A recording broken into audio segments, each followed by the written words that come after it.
G'day, guys. It's a very special edition of Comics to Movies and More. Tonight, we are bringing you another quick little run through of Night, our brand new graphic novel that we've just launched about midday today, Australian Eastern Standard Time, and with actor Martin Copping. But as always, I have my co-host Stephen. How are you, mate, on this Saturday night? Oh, good. That's weird though. Like, I don't usually prep up for Saturdays. Like, my weekends are really routine because grocery shopping, taking my daughter for certain things. Like, she's going rock climbing tomorrow and stuff like that. So my weekends are the same, and today is just thrown everything out of whack. Everything is crazy now. Crazy. It is weird, but we're super lucky to also have an amazing guest with us, and he has shared his time. We're going to talk about the project, but please welcome the amazingly talented voice actor, director, producer, writer, all of the above, Martin Copping. How you going today, mate? Oh, no, we've got no volume. we can see you, but we can't hear you. Oh, he'll come back. He'll be back. So, well, let's quickly go to the chat while there's a few people here. Moira, morning for all from snowy Edinburgh. She sent me some amazing photos of Edinburgh, and I actually said back to her, a white Christmas is something that I've always wanted. Good morning over there. And Sazigal, how are we going? So, here we go. We've got him back. Go, mate. No. What about now? Yes. That was a me error. I pressed mute on the microphone. On the mic. I'm having a bit of an audio dilemma. I got at least this one's not working, so I've got this one going, and it's I pressed so many buttons and See, you don't need to admit to that type of stuff, mate, when no one knows. You can just be like, technical difficulty, that. But you know what? It's good content. That's why I do it. Yes. That way you can take people on the journey with you. Well, I promise I won't leave the stream live with you on it and just leave, because I have done that to a guest before. So I promise I won't do that. But thank you very much for sharing your time tonight, mate. We're here to talk about our amazing projects that we're working together on, which is Night, which is co-created between the three of us. But if people don't know much about you, can you just give us a little rundown of kind of what you've worked on and where people can kind of find your work? Yeah, I mean, I've been in the industry for, I don't even know how long now, a long time. But yeah, I'm an actor, and I make films and work on video games, and I'm sure you can Google me if you want to. If you don't know what I've done, Google me and you can find out. But yeah, I've been working in the industry for about professionally. I think since '96, I had my first proper TV role. Before that, I'd mainly done commercials. I've been performing my whole life, but that was when I sort of. Oh, there we go. There's one of them. I'm so glad you got it. Yeah, I play a character in Call of Duty Vanguard. I play a character called Lucas Riggs. Yes. It's a good game. I like it. I like it a lot.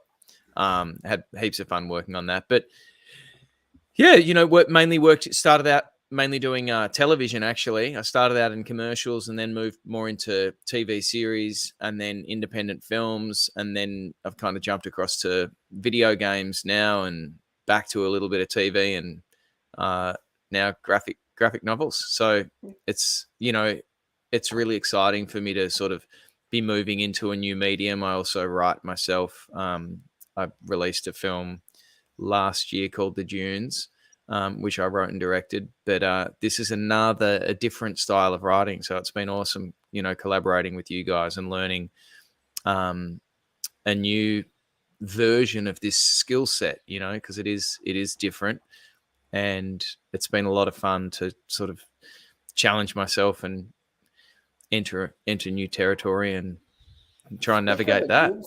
You mentioned it's coming on Channel 9. Do you know when it's coming out? Like I've seen it, but do you know when the rest of Australia can see it? I still haven't been given the release date on Channel 9, so that's free-to-air TV, but it is on Stan. So if anyone has Stan's streaming service, you can check it out there. I think if you don't have it, they offer a month free subscription, so you can sign up for free, watch it, and cancel your membership, or support the wonderful streaming service that is Stan. That would cut that out, and then we'll cut that part out. No, I'm sure that people do it all the time. But we did just lock in a distributor for the rest of the world, which is fantastic. So I'm really excited now that we'll be able to release it in many other territories. So that's great awesome news. And that was all shot here in Melbourne, is that correct? Or around Victoria? Primary locations were in Victoria, but I did shoot a portion of it a few portions of it in Los Angeles. The opening of the film sort of takes place in LA, and then the main character moves back to the mysterious beachside town of the Dunes. I love it. Now, if people haven't seen, we did launch the Kickstarter earlier today for the US audience. So we jumped on the Crypto Comics podcast and we spoke to those guys. So if you want to check out that video after tonight, there's some really cool fun tidbits that was in that. But we've had a really good start so far to the campaign. So we're only 9 hours in. And we are currently sitting at $1,631 from 21 backers. Oh, there we go. Fantastic. 22 backers. 22 backers. Thank you. If someone is on the chat that just backed, please drop a comment. We'll throw your name up on the stream as well. So I saw that this morning, that you could pop up people's comments. Yeah, which is pretty cool. So we've got that's Man D. So he says hello, and we've got TGOF the Go fam said hi as well. So I'm gonna throw my link up on Instagram right now, and people will be able to come and check this stream out, the one you sent me earlier. So will you bear with me for just 2 seconds? Definitely. And we've got, what up, guys? I'm live now with Comics to Movies. I'm going to post a link here if you want to come in. We're talking about our new project, Night, the graphic novel that we've all been working on. And super excited that the campaign's finally up. So if you click the link, come and say hello, and we'd love to see you in there. There we go. Now, there we go. I like Moira has already backed the project as well. And she has done one of the awesome rewards where it's the drawing reward. So thank you very much for that Moira. But we'll go through some of the rewards and that in a sec. But I just wanted to touch base with you, Stephen. So we all kind of came up with the idea or premise around this, but it was really you and Martin that delved into this more of a steampunk fantasy type of theme. Now, to both of you, what kind of drew you to that type of genre? Look, it's actually more storytelling than anything else, because in a world where it's we'll set the premise first. This world has more darkness than daylight. So you've got, say, 20 hours of night and about only 4 hours of daylight, which means evolution takes a different path. So, nocturnal creatures basically become the apex predators. Now, if you set this in modern day, the problem that you have is you've got lights, you've got electricity. It makes storytelling a little bit more difficult when the solution is very simple. Now, if you go to like what they call the steampunk gas punk field, where it's still, you're still holding those gas lights, or everything is still has a bit of fire element into it, where the darkness isn't just so easily gone away. Oh, if you can stop right there, scroll a little bit up. So this is the whole setting. This is the whole setting. That way, it makes storytelling that more fun, because everything is more, there's more tension. There's more. What if the light goes out? What if you run out of gas? And then suddenly it's darkness, and then suddenly, the creatures pop up. And that's why I love it. It was a technical story point, but I think the whole horror movie genre, where this horror movies before the older horror movies, when you keep thinking, if everybody had a mobile phone, it'd be solved. It would all be solved. I think that's been an interesting thing with writing before phones to writing after phones, is they do solve so many problems. But I also think the one thing that really drew me to, I love steampunk, but is the aesthetic of it. The visuals that you can create. As Stephen and I have had a lot of fun talking about some of the plant life, throughout the thing, and I love different uses of color and what have you, as you can see behind me, and we've got some really cool sort of visual inspirations in there, which you can talk about, Stephen. Okay. No, look, even if you go back up to the cover, so go back to, and these are the two covers I absolutely love. It's, although it's dark and it's steampunky, we actually made it a point to make the colors, although it's dark, to have a lot of color in them. So if you see this one, there's the reds. The reason behind it, though, is, and this is actually, I think, was your idea, Martin, if I remember right, bioluminescence. Because in a world, so we took a bit of inspiration from deep sea diving, like really, really deep sea diving. When there's pure darkness, what creates light? Basically, the plant life does, and other creatures do. So we took inspiration from there, that there were a lot of areas in this world where different fungi have different color growths, and it's the world building for this was a lot of fun. I have to say, I haven't had this much fun building a alternate world for quite a long time. So I love it. I love the idea that it's not the world we understand. And the good thing about it, because it's not our world, we can take the reader on this journey to, as they start seeing what happens, they can actually start exploring and start learning about everything that the world has to offer. And there's so many surprises that we came up with. Oh man, no spoilers, just read it, because the story will build to it. Yeah, I think so. I was going to say, for like in the creation of it, when you don't have mobile phones, when you're taking yourself into a complete, kind of fantasy landscape, as you decide where the characters are going to go, you really do go on that journey. I think we really are desensitized now with, technology, to going out into the woods, and I remember going on crazy school camps when I was young and getting lost, doing orienteering and all I've got is a compass to get out of this. And I love the idea that, the characters go through a similar real world experience, just to step away from technology and using the old technologies like, gas powered lamps and, just natural elements.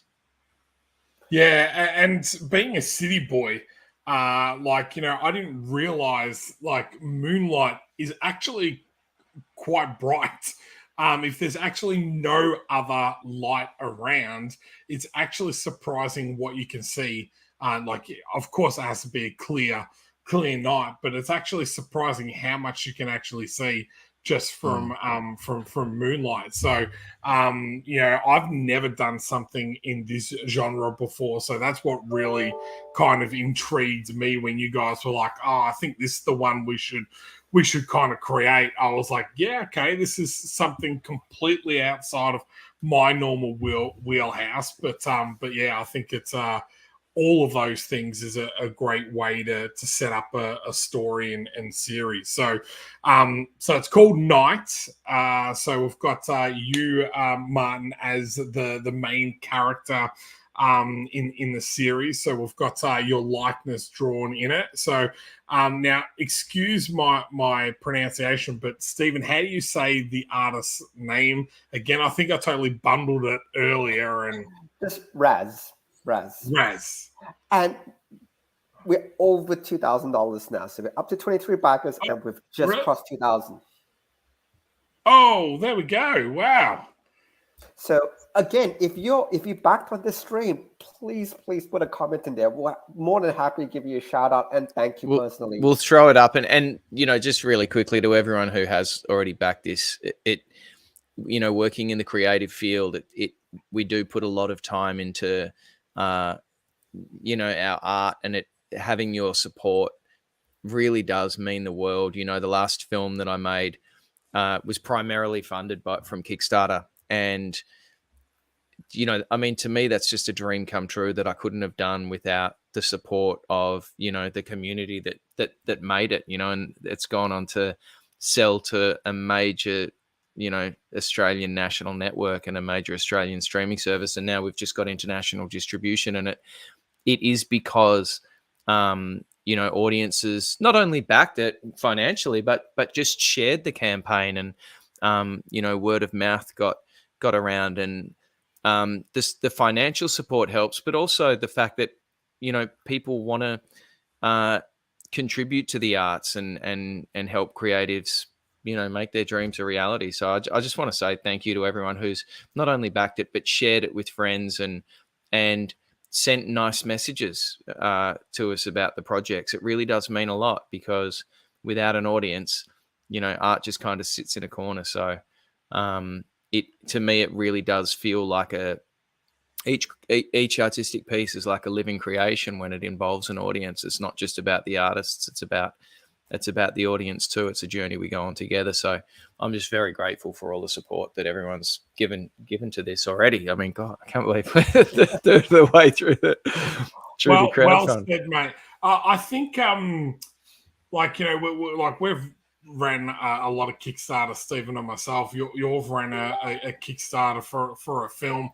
It's really hard to kind of express to all of the backers like how much they actually mean to us. Like that support, both, as you said, financially and by sharing and everything.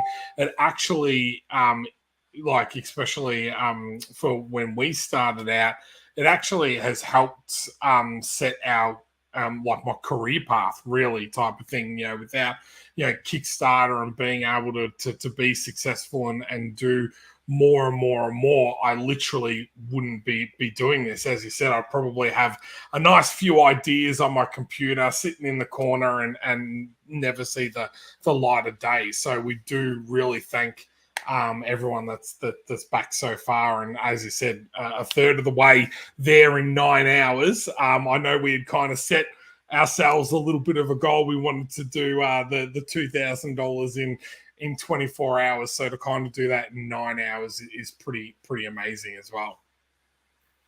Yeah, and it's been. I think I've mentioned to you guys that it really has been such a joy. I've collaborated with a lot of people on film projects over the years, and it has been so much fun to have a process and collaborators where it's a lot of fun, and it's work, but it doesn't feel like work. You feel working with you guys. I really have felt like I've just got a gentle couple of hands behind me pushing me forward, which I need at times. I think we all need that, not to be like dragged along or shoved, but just like you walk together and you can pick up slack where the other ones are going, maybe I don't have a skill set here and you do, and I've loved that kind of dynamic that we've had. It's great. It's just great. It's better than some of the ones I've had in the past. Well, Stephen does have the nickname in the industry as the nicest guy in comics. So That is not a lie, Stephen. I kid you not. You know how many people I talk to, and you'll and Moira will back this up 100% because she always hates it when I pick on you live on air. But no, there's so many people always talk about you really being that nicest guy in comics, like really easy to work with. As you were saying, Martin, that ability to kind of nudge you and push you forward without kind of dragging you over the line type of thing, just really subtly going, okay, well, you need to do this, you need to keep on top of this, and so on and so forth. But it's been I enjoy working with Stephen, hence why I do it so much. And I think I release too much without him these days. So. But we've got a few more people in the chat. Now, I know you do need to jump off, Stephen, soon. So just let us know when you need to jump off, and that is all good. But Mandeep has said, work Christmas party last night, so feeling a bit rough this morning, but just managed to back. Thank you very much, mates. We've got, is it? Man, K no Faye. Kane of K. Okay. I'm an expert at reading funny names. The Dark Nebula, because of my Twitch streaming, I get some really strange names come into chat, wild and wonderful ones. And I was saying, Moira was so nice. And look at this. Look at their heads growing. Yeah. The other thing that I really liked, I didn't, as you guys know, I didn't have much to do with the Kickstarter campaign on this one. I just sort of left that up to you guys. And when the guys from Crypto Comics were going through all the rewards, they're fucking great. Like I've backed a lot of friends' projects on Indiegogo and Kickstarter in the past. I've never really looked at any of the tiers. It's more been about, friends doing something, you want to support them. Yep, sometimes anonymously, sometimes not, but I generally won't, ask for the rewards. But when I saw our ones, I would want all that stuff. Like, genuinely, I think they're really, you guys do a schmick Kickstarter. I'll tell you that. Oh, thank you. That's why I was one of the first backers. Chucked in $100 because I want it all. I actually do have a question for you, Martin, and I haven't asked this question yet. But in Night, there's actually two sisters, as you probably know. One name is Annie, which you can see right now. Of course, I know. As you know, I haven't paid any attention. I'm just sitting there recording. I haven't actually asked you this question yet. Yeah, you'll be fine. So I haven't actually asked you this question yet. So there's Annie the Hunter, and she's got a sister who's the school teacher. Yep. And they're very different personalities. And I'll be honest with you, for people who haven't read it yet, we haven't decided who the hunter, who the Barney character is, gets in the end, the teacher or the other hunter. I have. Tell us, because I haven't written that far yet. So who do you get, the hunter or the school teacher? They're both sisters. Well, I'm not going to give it away, but I can tell you right now that the setup will be a very strong electricity between the hunter and Knight, but it will never work. Oh no! But that doesn't mean that you don't give it a red hot crack. So I'm not gonna throw in any spoilers. I'm not gonna throw in any spoilers. All I can say is they're both fantastic characters, and they'd be a wonderful option. Both of them would be a wonderful option for the protagonist. But I'm not giving away any spoilers. You got to get the comic, find out. I like the school teacher more. If you want my opinion, I think she's a little bit more feisty. She's a little bit more overprotective. The hunter's a little bit more. I'm not giving anything away. I'm not giving anything away. What up, Azzy Goat? he has said that he's hyped. Jocelyn has said, Martin, lol. Mandeep has got the funny. What up, Jocelyn? Mandeep. And Freefall Comics has said, what's up, gang? How are we going? What up, Freefall?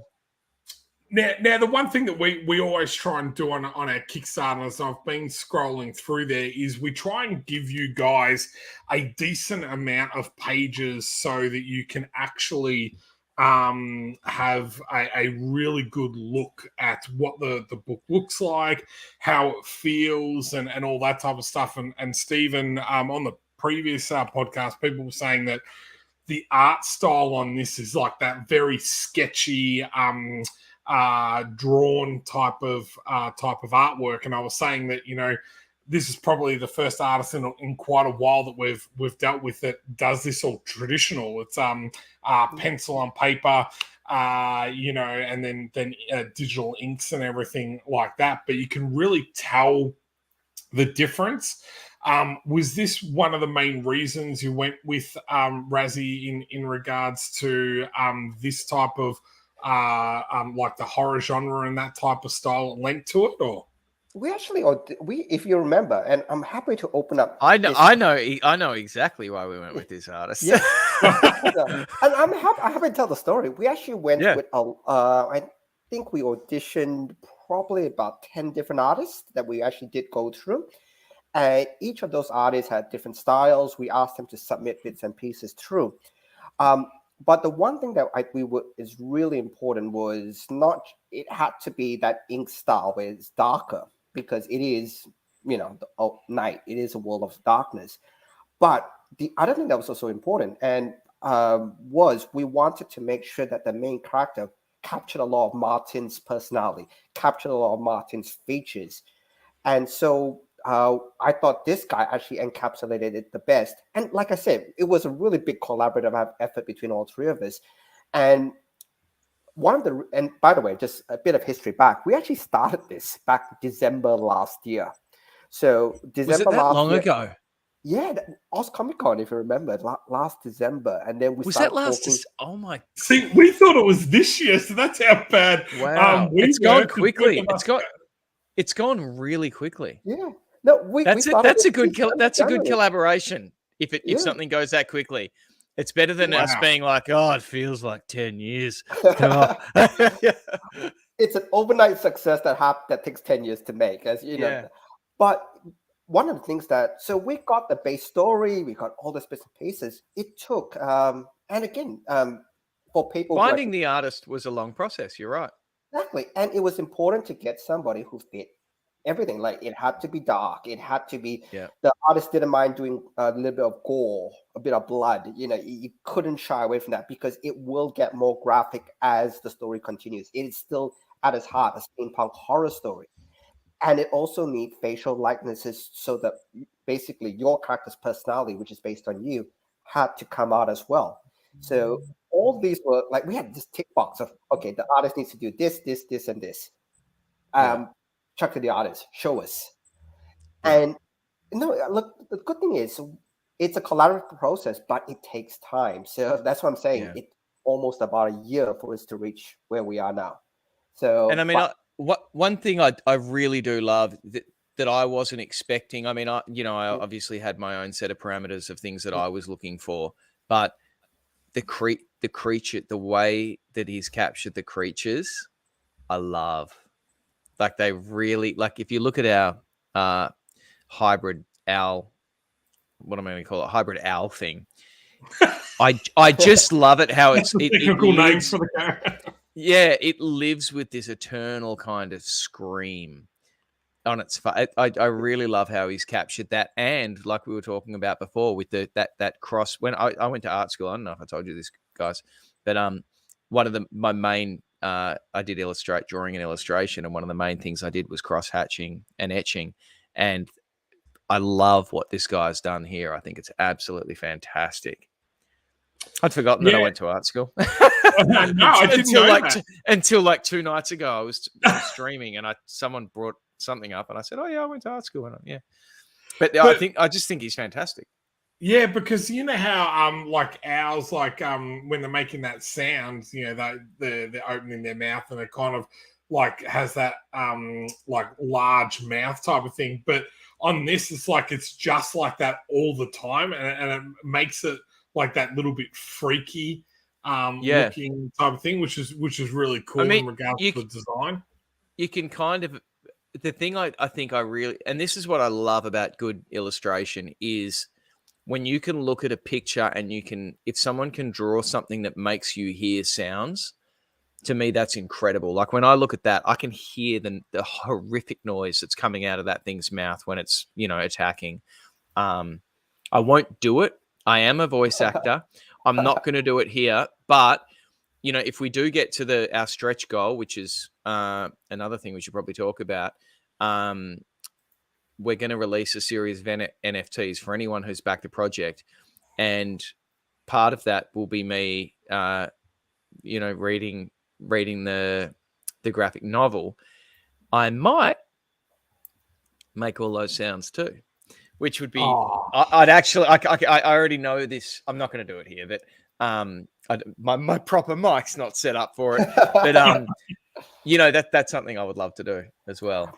I already can hear. I can hear the sound right now. It's piercing. It's dark. It's evil. Oh, that's. Now we've got a couple of questions just here quickly. Stephen, are you trying to exclude yourself? You look like you got things to do. No, I'm so excited. I want to hear you do the sounds. You're talking about it, but just do it. Just do it. Do it. For everyone, it's on the Kickstarter campaign. We've got estimated delivery October 2023. But we are very confident that you will get that before that date. But we just like to make sure that, especially with any new projects that we're doing, that we're giving ourselves enough time to make sure that we're 100% happy with it before we're getting it out to you. And if it is successful, and you know, we do, I should say, when we hit that $15,000, you know, there's a whole bit more in regards to logistics, because we'd have a decent amount of backers there, the amount of printing, so on and so forth. But the short answer, copies should drop in October 23 or before. And the other question in regards to the Martin experience, which is the highest tier, we haven't ran through the tiers yet, but this is a 2-hour experience with Martin. Now, we haven't defined exactly what you can and can't do within reason. You're keeping him out, basically. You can have fun. I didn't say that, Martin. That was Stephen that said that he's keeping you out. I didn't say that. But no, what we're saying. I thought it was an hour, but we can figure something out over two. But we're like, you know, there's a gaming experience we talked about with the other guys, you know, hence why I've got my Call of Duty Vanguard. I just want to say that Martin saved my life. I'm not going to be telling anyone it was in the video game, but that's going to be my experience, and then I can tell all my friends and family about that. But we can do one-on-one stream like this with us, where you are in the stream with us, and you can ask all of us questions and Martin questions in regards to anything about his love life, I mean acting, and those type of things. But it's really just you know, some time to kind of talk to us and enjoy Martin's time. You know, talk to him about what he's into and those type of things. Or, you know, you can spend that time video gaming and having a bit of fun and all that type of stuff. So that's what that experience is. And then you get all the other rewards on top of that as well. But what were you going to say? Did you want me to? Two things. Can you pull up Comics, comics.net? Shane, thank you. Appreciate your support. He's just another backer from the stream. So thank you so much, Shane. We really appreciate your thing. And just on the owl thing, so because this is our stream, we show exclusive in our streams that we won't show anywhere else. So one of the exclusives is the owl-like creatures. There's actually more than one design for them. So you can see the first one is that a bit more scared-looking owl. But then the one next to him, we can see it, is much more the barn owl type look. So all these creatures have all evolved very differently. So I'll zoom in and you can see the different owl creatures. There you go. And only in our stream do we have exclusives like this. So just to give everyone a heads up, everything is in full production. And I'm really, really excited to, as the campaign goes on, we'll keep showing more and more images as they come through. But this is a special sneak peek for the Comics to Movies stream only. I'm gonna need for myself one of these pics because I want to frame it and have it up in my office. Oh, the good thing about all this is, like I said, this guy does it traditionally. So if you scroll up, you'll see his pencil. He took the shot. That's a bit. Honestly, that's what I love about it so much. Is I love pencil work. I love pencil sketching, and that's exactly what I want. Framed right there. When we get it all through, it'll probably go to Shaun's place. So just arrange to meet up and just pick. And Shaun, I would like it plated in gold and delivered in limousine, please. Well, Martin, you just asked Dan what happens when stuff gets to my place. I don't even want to know. I've still got his Spartacus shield from when he was on. Oh, really? Yeah. You're like, it never arrived. I don't know where it is. Don't know. It just pops up on the show every now and then. I'm like, where did this come from? Oh, fiddly dee. Just on a slight administrating thing, though, is that I do know that Shaun's plan to give some of these things out as different rewards as the campaign progresses. But especially with original art that's working art, just want to make sure it's really clear that people know when we do a commission like a sketch or whatever, when it comes to you, it'll be A4 and it'll be in pristine condition. So that's one thing. But because these are actually working pages, they're not usually in perfect condition. So there'll be a bit of bends and whatever. And what will happen is because they're working pages, the artist will sometimes ask them, oh, look, change that face. And he will use an eraser to scrub it out. So as long as you guys when the original sketches become up for offer, especially original artwork pages, they're not always in the perfect condition. But and it also adds, you don't want them in the perfect condition. You want that. You know, I got to tell you guys a very quick story. So when I did Call of Duty, we did a photo shoot at a movie poster making place in Los Angeles called Petrol. And I don't think you guys know this. You know that how I am into my artwork, but I'm obsessed with movie posters, like obsessed. And when I was in Petrol, they dressed me up in all of Lucas Riggs, the character in Call of Duty Vanguard's clothes. We did a full photo shoot. And when I'd go and get like a Coke out of the fridge or go to the bathroom, I'd see all of the other posters that they'd done. And they'd done some amazing ones. You know, they like recreated the UFC branding. And afterwards, the photographer's like, man, you're really into this shit. You should talk to the owner of Petrol. And I went up and I had a chat with him, and he was the loveliest guy in a sickest office I've ever seen. And I said, I'm really into movie poster art, and I talked about is it Drew Struzan? Drew, I always forget his last name, who did all the Indiana Jones, Star Wars posters, everything. And his Instagram's like Stru's Art. There you go. He made all these posters. And that essentially is my childhood and part of what I fell in love with movies. Like, that's the love of my life. And afterwards, he showed me around his office and he said, listen, your next movie, I don't say this to people, we'll take care of you. I was like, okay. And then he said, and I'm bringing it back to these sketches. Then he said to the photographer, go and show him the Drew pics. I'm like, And he goes, oh yeah, I'm Drew's. My daughter is Drew's. Drew is her godfather. And I'm like, what? And he goes, yeah, he got me into the business. And I'm like, what? Anyway, he took me downstairs and there were original sketches, like messy, with the fingerprints on, Yeah. of Eddie Murphy. I think he showed me an Eddie Murphy one. And I'm looking at this thing. It was like just stacked behind some posters. And I'm looking at it going, oh my God, this thing's like must be worth like $1 million or something. But that rawness, I would love to have an original print of like one of the first Star Wars things. I'd rather have one of these sketches because that's part of the nuts and bolts of what it's about. And the more fingerprints or his coffee cup that got sat on there, to me that's the cool shit because that's where the story is. Yes.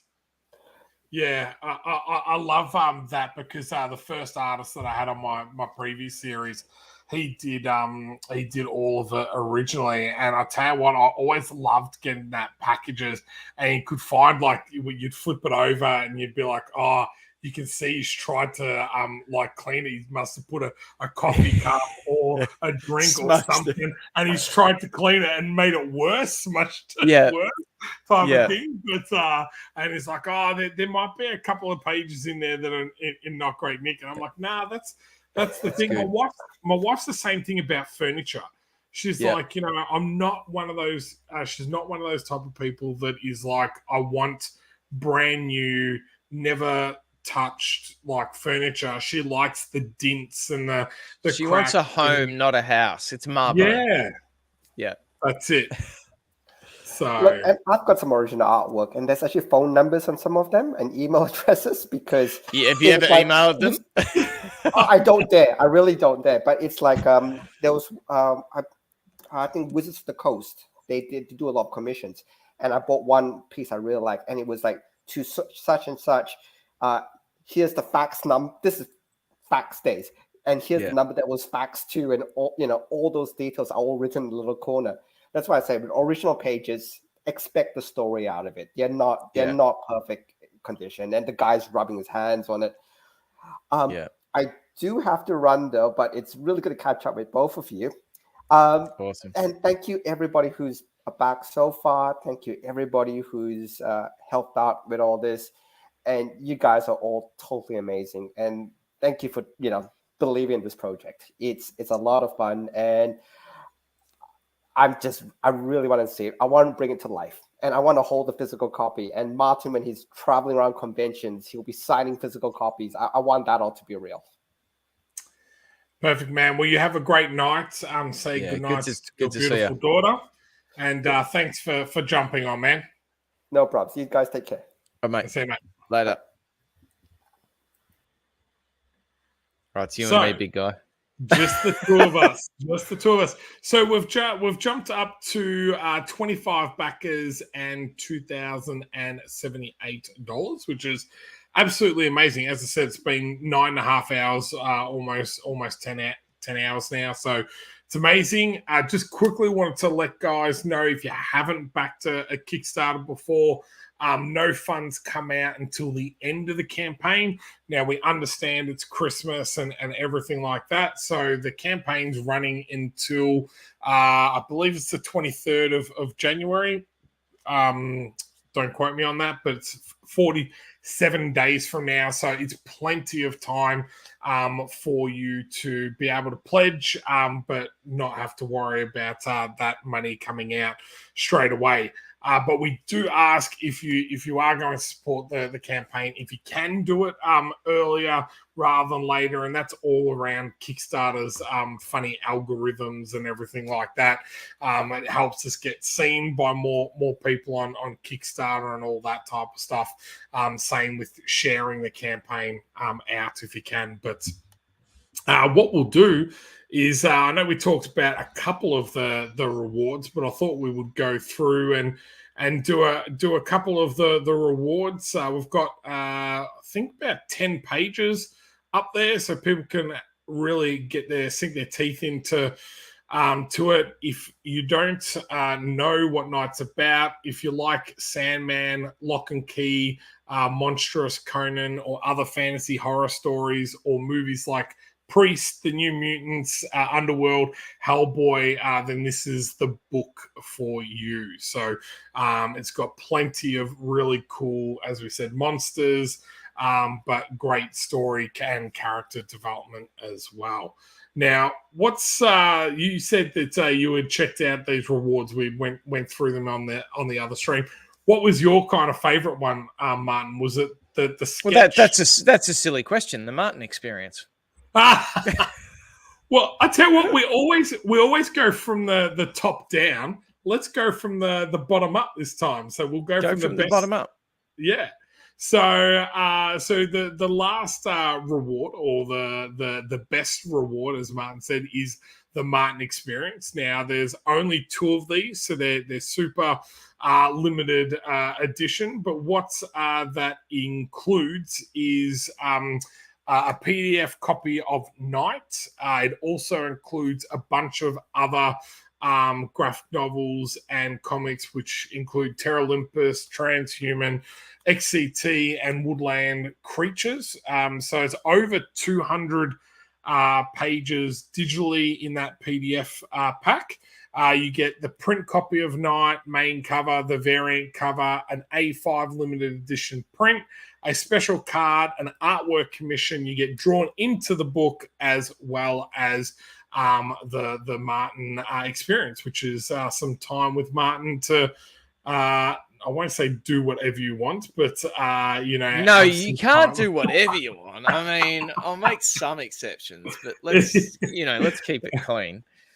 Yes. Is it funny? Like, you've done a few conventions and everything like that. Have you ever had an experience where it's you're like, oh wow, this is getting a little personal and that type of stuff? Generally, people are pretty good. You do get some very nervous people. Yeah. And I did have a hugger. And if he's watching now, he knows who he is, because I've had a laugh about it with him on a Twitch stream. But he kept coming up and having a chat. Can I have a hug? I'm like, yeah. I pat him on the back. Because, in this day and age, you don't want to be touching people. And I'm not talking about from COVID. On the convention circuit, I think, you need to be really careful. So, and I'm very overly cautious. So I'm like, but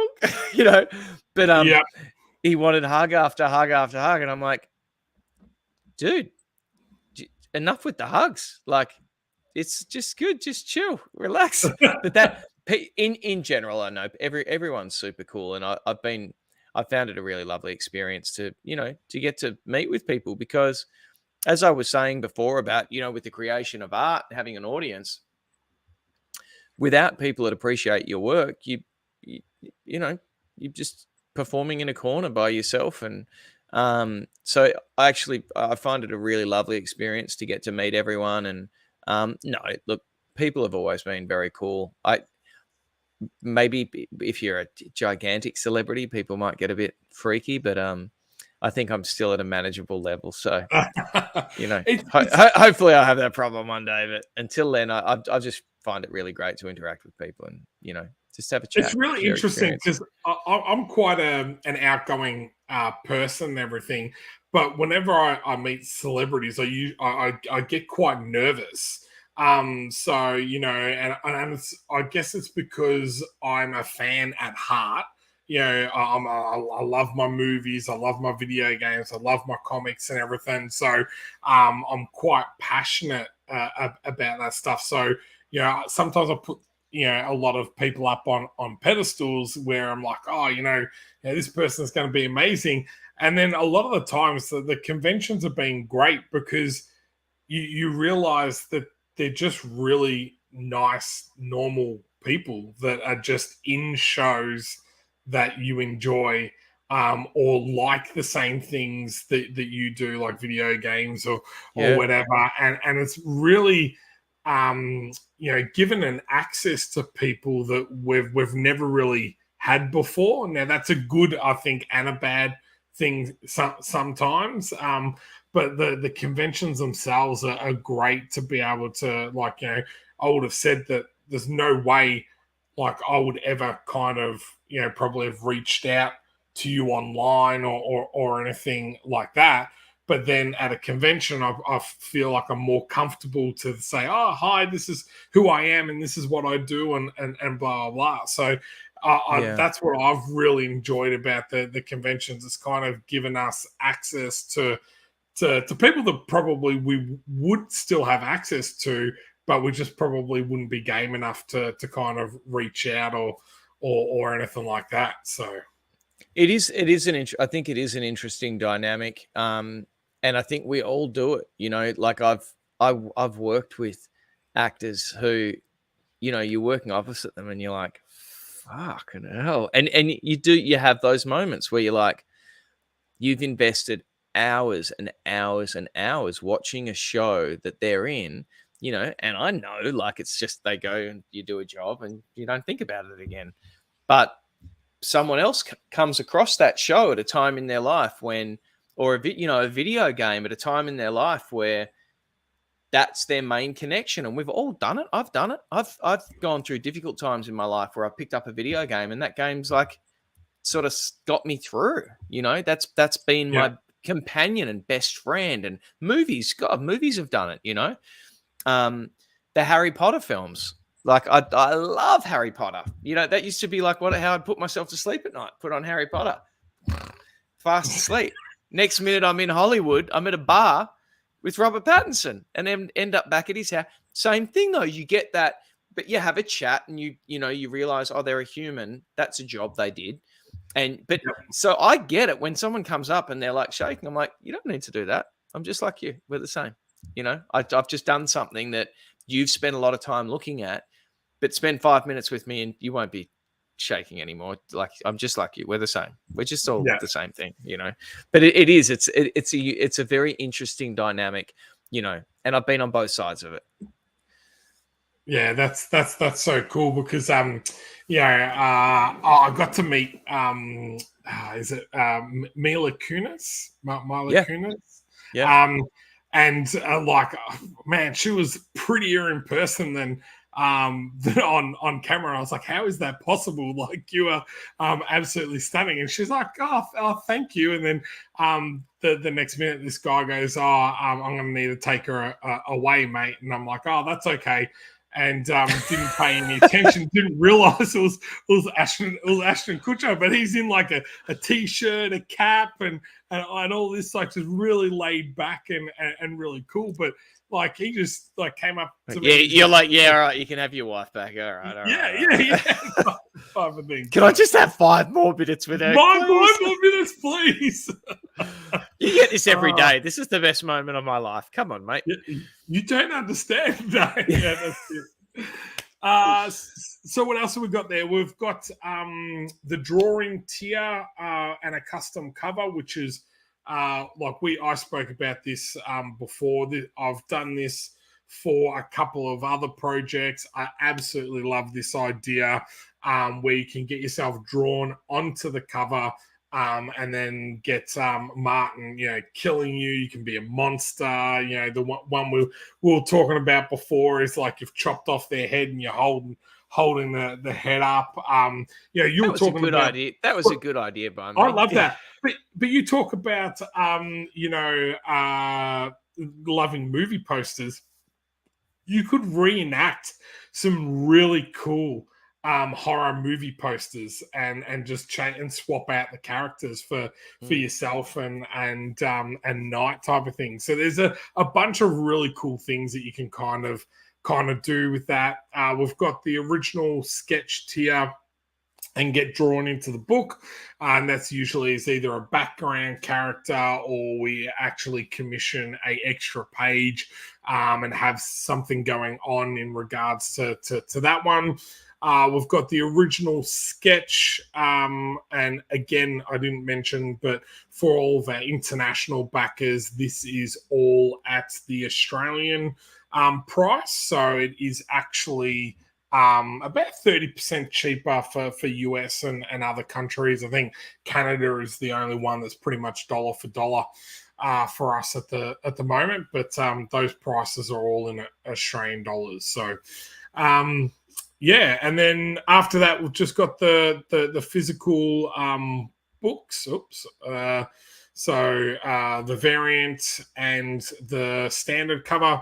Now, our variant is usually limited edition, so depending on how many backers we get, we'll only do a limited run of those ones. So if you want that really cool cover, this is the only place to get it. And then we've got the standard cover and a print as well. And then also the PDF. So they're all the different reward tiers we've got, which is fantastic. So I'll just go up and refresh and see how we're going.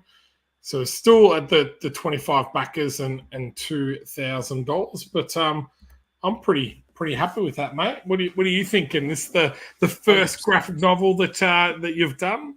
I'm stoked. Yeah. I just can't wait to see it, finished and have a hard copy. I want a hard copy, and I also want a poster. I'm going to get a poster and frame it and stick it on the wall.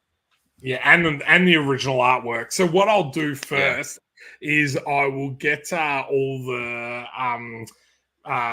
scans of the original artwork, and I'll say which one do you want first before I put them up on the Kickstarter, and you go, what are you doing? I wanted that page. Nah, we'll let the people. I'll take whatever's left over. So a few people have said a poster. Yes, maybe we should do it. Maybe we should do a poster. I mean, it's pretty rad. Like, it's pretty rad. I would throw one in if I were you. Can you add an extra tier? Yeah, so we can do an add-on. So we've got we can do add-ons on the campaign at any stage. So I would have a poster. Like, if it were me, I would want a poster. How big? Like massive. debut? Like 2741? Yeah. Yeah. You don't want to go half-ass with this type of thing. If you go hard. You got to pay the cost to be the boss. Snoop Dogg said it. Yes, look, it's been a long day. It's been a long day. Yeah, see, people are tripping on a poster. They all want a poster. Okay. Now, people in the chat, if you guys want a poster, what do you think is a reasonable price point for us to be able to send you out a poster? Because something that big, we will need to send you individually to your other rewards. That one, honestly, you'd need to cost this out because they're not cheap. I've printed posters before, and then to get those circular tubes that you've got to send across the land. Correct. So be warned. Or across the world. We've got a lot of backers international. Across the Nullarbor plain. So we've got another person saying poster. Yeah. My house isn't big enough for a poster. Yeah. See, that's what I'm always worried about. But I think, you put it on the back of the toilet door. What are you talking about? There's always room on the back of the toilet door. And the one thing that I've seen that I really loved was in a cinema room was on the roof. Oh, there's always roof space unless you're Harry Potter and you're living in your own cupboard. Then it could be a problem. Yeah. That's all right. You got to crawl through a dog door to get in there. You got the steps, mate. Come on. Think outside the box. You can put it on the steps. Yeah. You could use it as wrapping paper for Christmas. So as you said, 10, 12 to $20. I'm saying that's too cheap. Yeah. As he's just trying to get a bargain. I'm going minimum $60. I love this. Free with the draw-in reward. Lol. You know what? You could just add it on to one of the top tier rewards. $100 reward. Add it on. Poster. Yeah. Yeah, see, I think that's like 28 to 32 depending on price. So I had a yeah, look on the Uber. I had a look on the Ubisoft store for how much they charge for a poster for the Rainbow Six characters, and I'm pretty sure it was like 78 to 95 or something. yeah, it's interesting because even like going to the uh like the movie theaters now, I've noticed that they don't have posters up anymore. The actual Really? yeah, They got I'm not saying digital. they're They got digital. digital. Yeah, they're all Oh digital screens. no! And I'm like for someone that No, like you know what? You're right. You're right. Even at the Grove in Los Angeles, they still do have some physical posters, but now they've got but gigantic digital streams. yeah, Screens. there's like, because you used to walk down the hall and it'd be like 20, type Yeah, thing. You'd be able to and see that's a what- bit. Oh my god, they're making a sequel to this. Mind blown. yeah, But you know yes, what? It's been a real challenge, and I've just had to one thing after the other let go of it. Like no more DVDs. I remember doing my first movie, and I ordered the DVD of Battleground, and then I got the one of Zombie Hunter, and then no more DVDs. It's all live streaming, and I'm like, oh, all I ever wanted was to be on a DVD cover. Now that was over. Then it was yeah, movie tickets. I've collected every movie ticket that I've ever purchased since I was 12 years old, and I have thousands and thousands. I average about 100 movies at the cinema a year. I got thousands of these things. And now, app, AMC account. So I walk up. I still do this. They look at me like I'm a lunatic. I walk up to the counter and I go, ask for hey, can you please print out my ticket? And they're like, it's digital. And I go, yeah, but you can print it out. And they're like, I'm like, what? I collect them. And they're like, this is like a 14-year-old kid. Get with the times, dude. All right, bonk, print it out. And I'm like, thanks. And I walk past, I show them, and they go, can we see your ID? And I go, don't need it. I got a ticket. And I tap them on the head with it. And then I strut through, and then it goes into my little filing cabinet. And then eventually what I want to do is I want to get all the tickets, and I want to get these gigantic glass like statues made, big square statues that I'm going to plonk in my garden. And as they're getting made, I'm going to pour all the movie tickets into them. And I'll go, that was my film school. that. So there you go. But point being, like, everything's going digital, and we're losing these things. So you better snap them up now, ladies and gents. Yeah, it's really interesting because even with comics, there was such a trend, say, the early to late 2000s, 2008 to 2012, everything kind of jumped across to digital. You saw printing go down quite a bit, and it's really been over the last 4 or 5 years that trend has started to go the opposite way, because I think people are kind of going, well, I don't feel like I'm getting value for this digital product anymore. Yeah. And I think that's where now NFT has come in and saying, well, okay, you want value, let's give you a monetary value for this digital product type of thing. So and that's why I loved, and we talked about earlier about the guys from Crypto Comics and putting our graphic novel and everything like that on that platform, because one, yes, people will be able to buy it on the platform and it'll be an NFT, but then everyone that's backed this Kickstarter, if we get to that $15,000, they'll have an exclusive one that you can only get it by being a backer of this campaign. So, if you're one of those people that like to kind of flip stuff to make a buck, you can do that as well. But if there's something that you want that's completely unique and all that type of stuff, then that's great. So, yeah, so and I get this as well when we talk about NFTs, whether the market crashed and they don't have value anymore. It's certain currencies. So like a lot of people, I don't know, I'm probably showing my age here, but there was Beta and VHS, and they're like, oh, you can't you can't have two different platforms, but VHS was around for years. and then there was VHS and DVDs, and then DVDs They keep won out. they keep evolving. Just, It's an evolving market like anything. It's Yeah. like when the internet came out, this will never take off. Yeah. And look at us now. So it ain't. I don't think it's going away, and it's a perceived value. It's and physical copies for life. Until your house burns down. But it's but I think I think it's definitely an interesting thing to explore, and if it provides no value to you, then you don't get it, but you'll still get given one anyway if you back a project. So just have to, you'll have to flip it, and if it works for you, great. If not, just stick it in your little wallet and let it gain over time. That's it. But you just made a funny point there in regards to until your house burns down. It's funny, like when I got like certain stuff of my collection,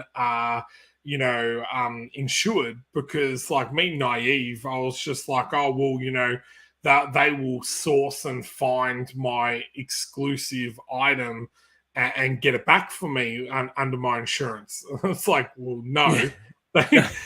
They just give you money of the perceived value, and then you got to go and try and find it, which is with a lot of my stuff would be practically impossible. Like there's a few things that I know that I've got that it's the only one in Australia. So I'm like, I probably would not be able to get that stuff again. So it is interesting when you're like, okay, value and how things kind of work. It's really, it's what I think it's what it means to the individual, whether it's correct. NFTs or posters or what have you. If you're not into NFTs, they don't mean anything to you. You know what I mean? Yeah. Doesn't mean that they might not be worth money, but I've got one friend in particular who I sat down at his house, and he was like, he gave me threw the whole kitchen sink at me. He's like, all right, so this is what I'm doing.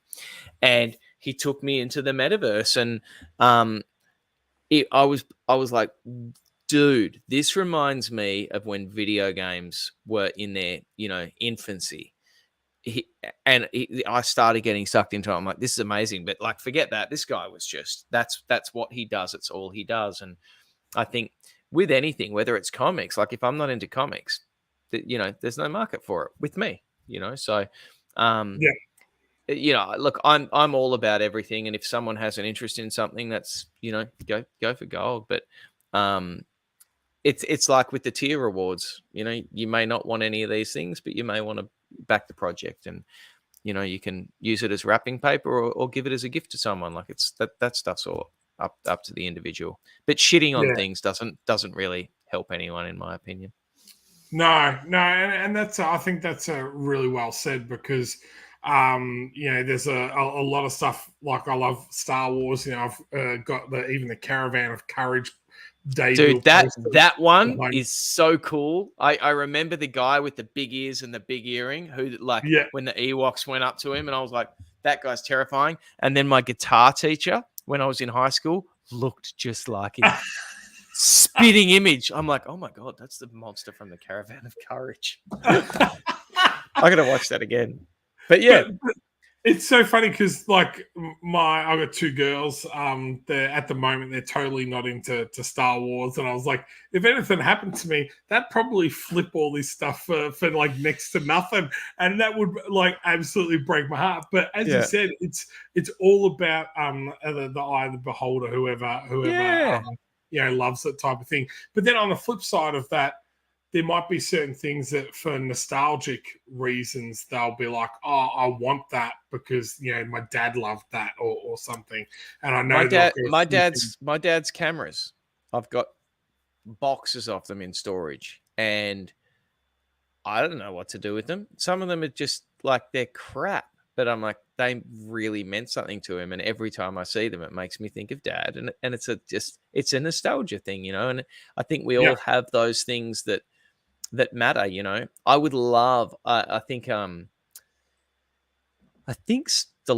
I'm not into NFTs, like I don't have any, but I think Stallone might have done I know Val Kilmer did, but I think with a friend of mine, actually, Val's released a lot of them, but I think Stallone did an NFT launch. I think. I know Johnny Depp did, but Oh, really? I'm not even into them. I want them. I want them.